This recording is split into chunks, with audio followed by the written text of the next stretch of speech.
welcome to another episode of Core Living. Hope you guys have had a great week, and I will just jump right into tonight's subject.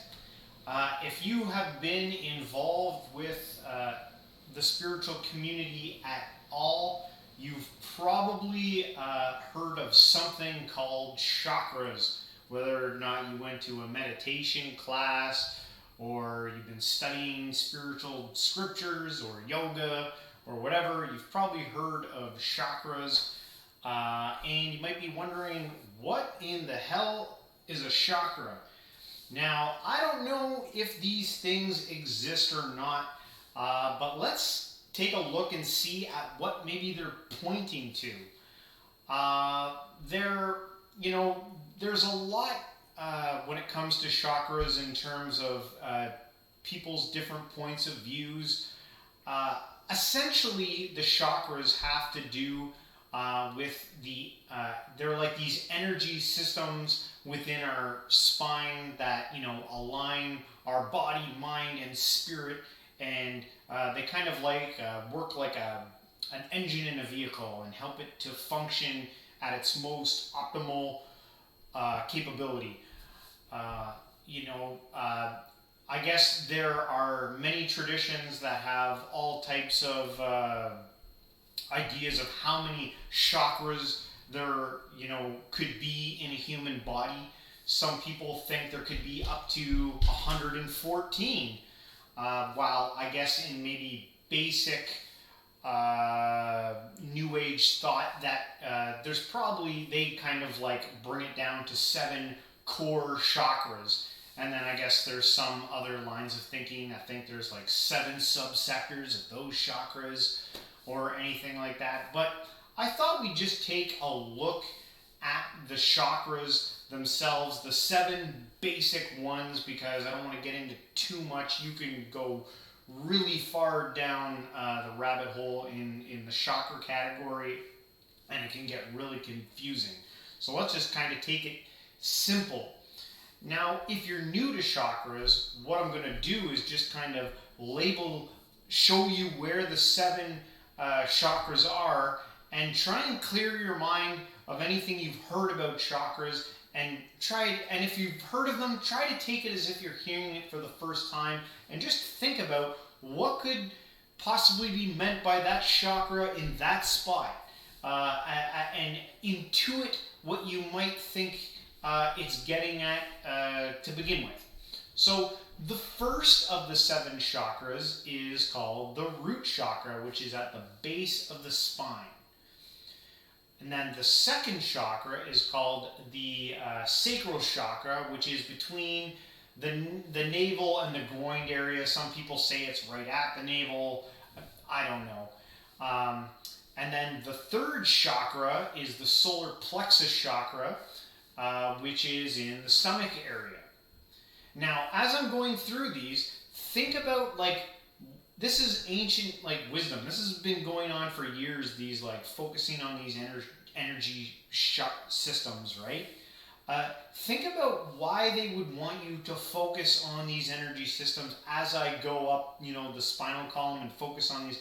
What are they trying to get at? What's it pointing to? Why would I be focusing on this energy center there? So then the fourth one would be the heart chakra, which is in the middle of the chest. Then the next chakra would be the throat chakra, which is at the bottom of the throat, which is right here. And then the next chakra, the sixth one, would be the third eye chakra, that is in between your eyes. And then the last chakra would be the crown chakra at the top of your head. So as I've gone through those, you might be thinking about, what could that be tied to?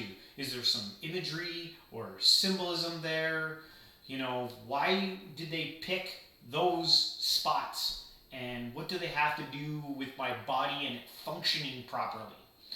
Well, the root chakra, the one at the very bottom, it has to do with your base survival needs and security. Maybe why they picked the bottom.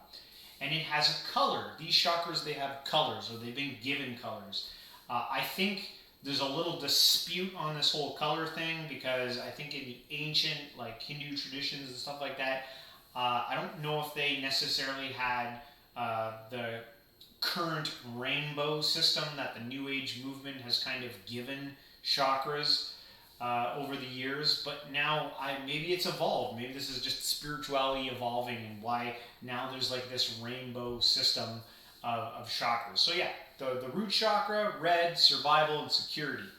The next chakra, the sacral chakra, it stands for, or it works around creativity and sexuality, of course, right between the navel and the groin area. And it's the color orange.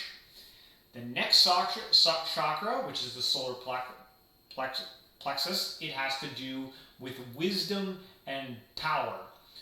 The next chakra, the heart chakra, the solar plexus, I think I said it's yellow. It's yellow. The heart chakra, it's green, and it has to do with emotional regulation. You might have thought, why is it not red?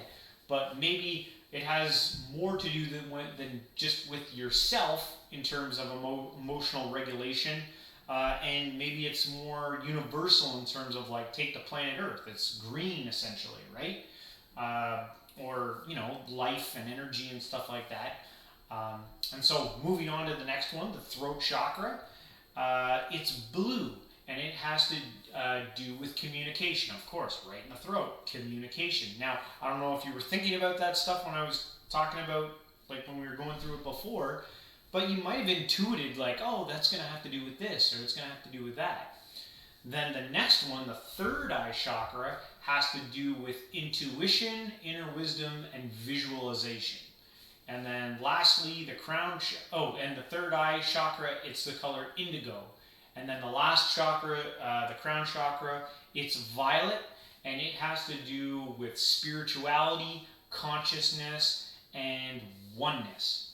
So one thing that I learned this week when I was studying up on the whole chakra thing that I found was, like, pretty cool was this thing called, like, light sound vibration, where like, if you take the notes on a scale, in a musical scale, if you hit them or vibrate them or something and accelerate that all the way up to, like, the speed of light or sound or whatever, it actually makes a color. And believe it or not, it makes all the colors in this system. And I just found that interesting, kind of like the interconnection of, like, all these things with colors and sounds and vibrations and the human body. Now, these traditions and stuff that study chakras, they say it goes much more deeper than these things that I've talked to. These are kind of like the inner spiritual aspects of, like, our emotional creativity, our sex drive and stuff like that. But it also, these chakras, these energy centers, they also connect to, like, our whole physical body, all the way from, like, the meaningless stuff like our toenails, all the way to, like, our heart, like, in our organs, like. And so these energy systems, they are supposed to be balanced. So if you have, like, take the root chakra, you could have an unbalanced root chakra if you don't have a sense of safety in your life, right? It might be off balance, or if you're lacking wisdom, or, you have a bad sex drive, or, you're feeling sick or something.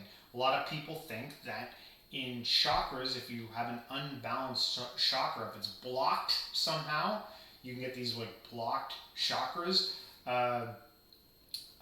This can cause problems in your life. And so there are all types of, ways that people have come up with to try and block these systems.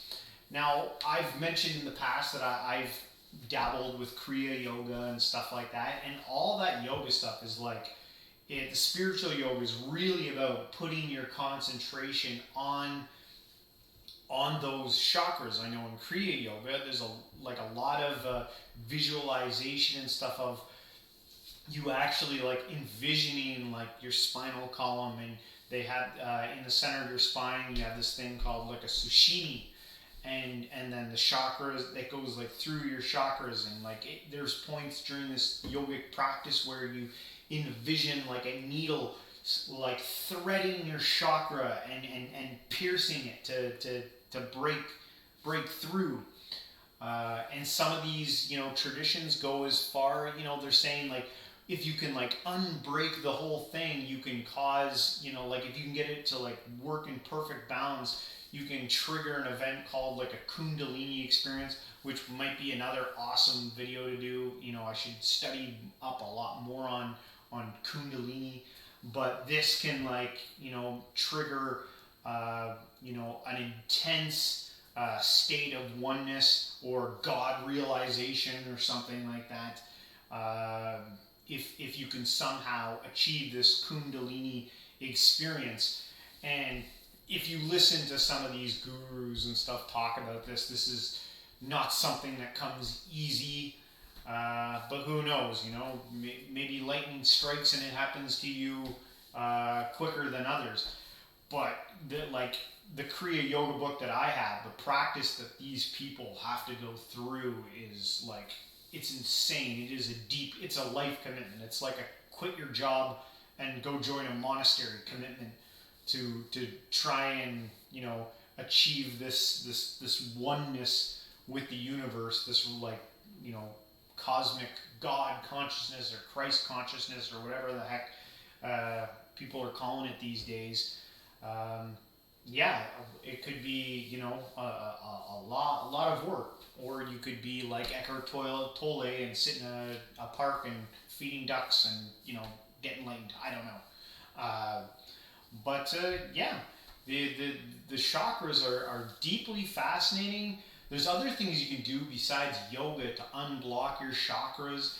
There was this one lady I was watching. She had all types of things.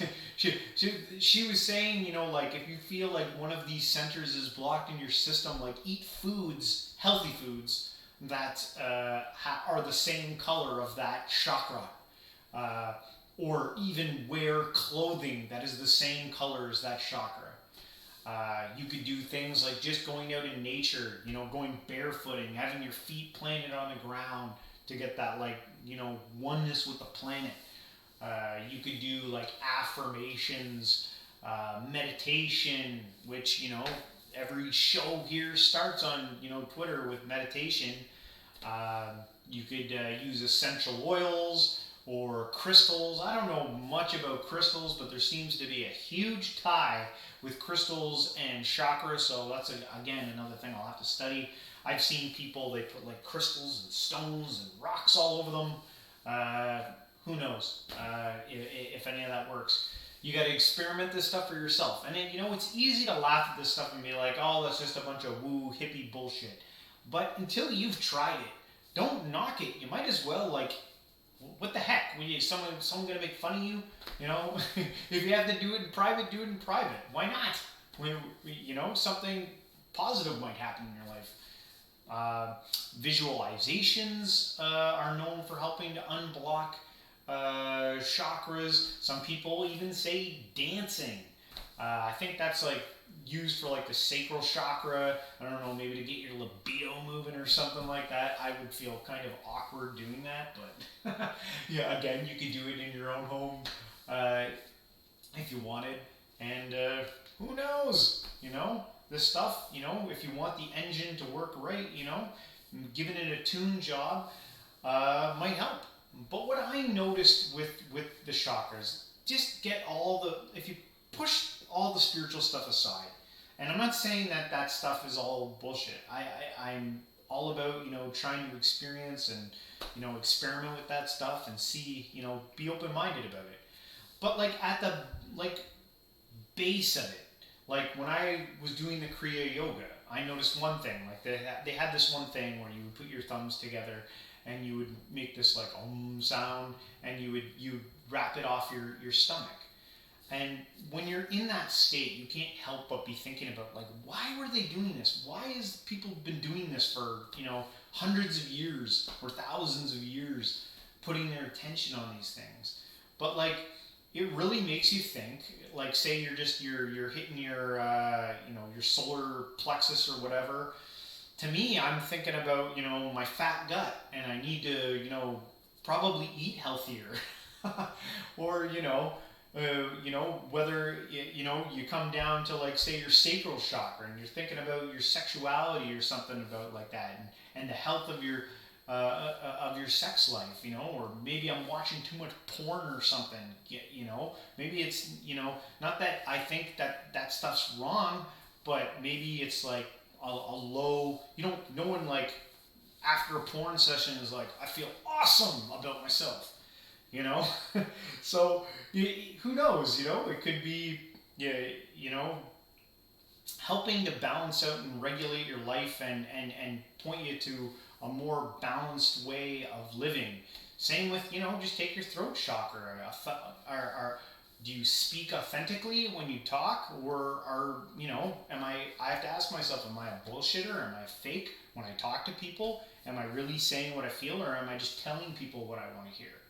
Right? So these chakras, they point to some pretty, fundamental, practical things.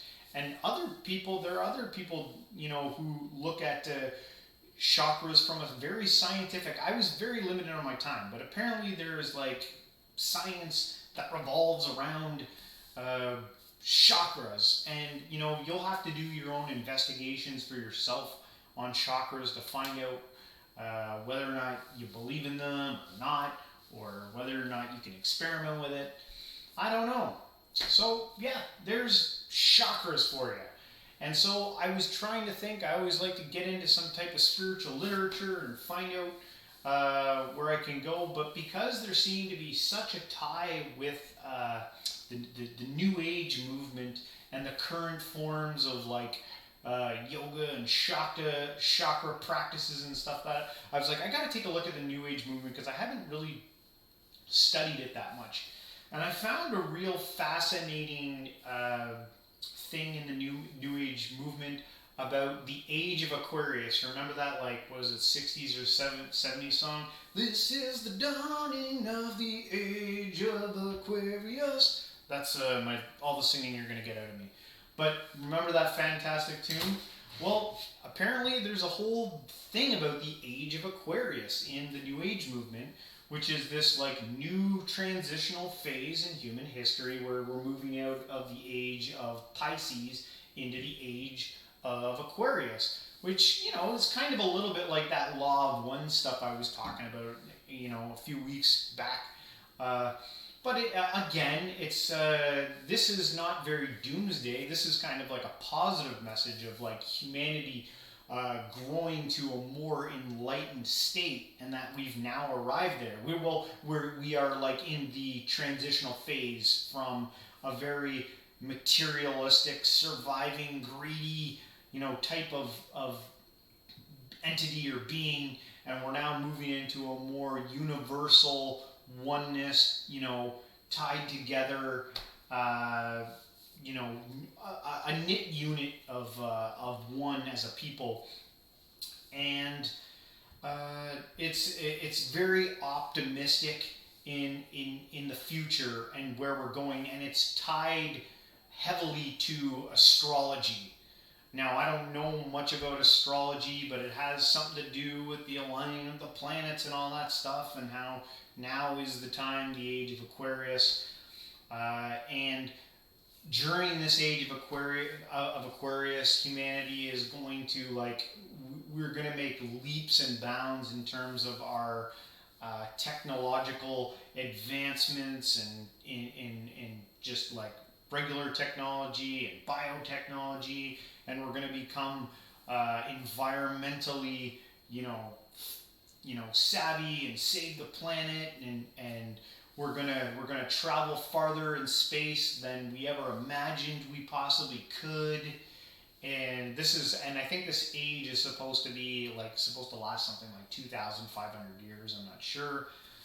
A lot of the problems of the past, all, like, poverty and stuff like that, will be gone, and we will be more universally conscious and be taking care of the less fortunate, but there really won't be less fortunate because we won't be hoarding all the material for ourselves like we're currently doing. And maybe with what we see on TV and stuff, with the rise of like social consciousness and stuff like that, maybe we're headed there. I would like to think that we're headed there. I'm so sick and tired of all the doomsday. Some people. I guess it doesn't matter if you're. If whether you're positive or negative, I accept you. It's okay. It's just like it bothers me when I hear people talking about the future and they always have like a negative. Oh, it's all coming to an end. We're gonna kill ourselves and all. Maybe, but like, why don't we put our attention and our energy and focus it on what we could be and the positive. I don't. People think that thinking utopian is a waste of time. Well, why not? It doesn't have to be full on utopian, but it can be better than what the status quo is. I don't know what you think. Is this the best we can do? I would hope not. I think 100, 200 years from now, when we look back on it, we're going to look like savages. The way that we treated each other, the way we ravaged the planet and animals and everything. We're just, and I'm guilty. Jeez, I'm not no saint, that's for sure. I ate a steak dinner tonight. So, but it would feel a lot nicer if we could grow that meat instead of have to kill an animal for it. So, hopefully we can get there, I'm all for let's get there, it's cool. I have faith and hope in humanity that we'll make a turnaround and we'll do something good. Whether or not it'll be exactly like the age of Aquarius, who knows? But I guess we'll just have to see where we go. So that pretty much ends it for me tonight. I want to say thank you for coming out and watching the show. If you want to hit the like button, if you want to subscribe, if you want to share this with a friend, anything that helps promote the channel is great. Also, you can follow me on Twitch. I pop in on Twitch throughout the week. I sometimes do tarot readings and stuff like that. Yeah.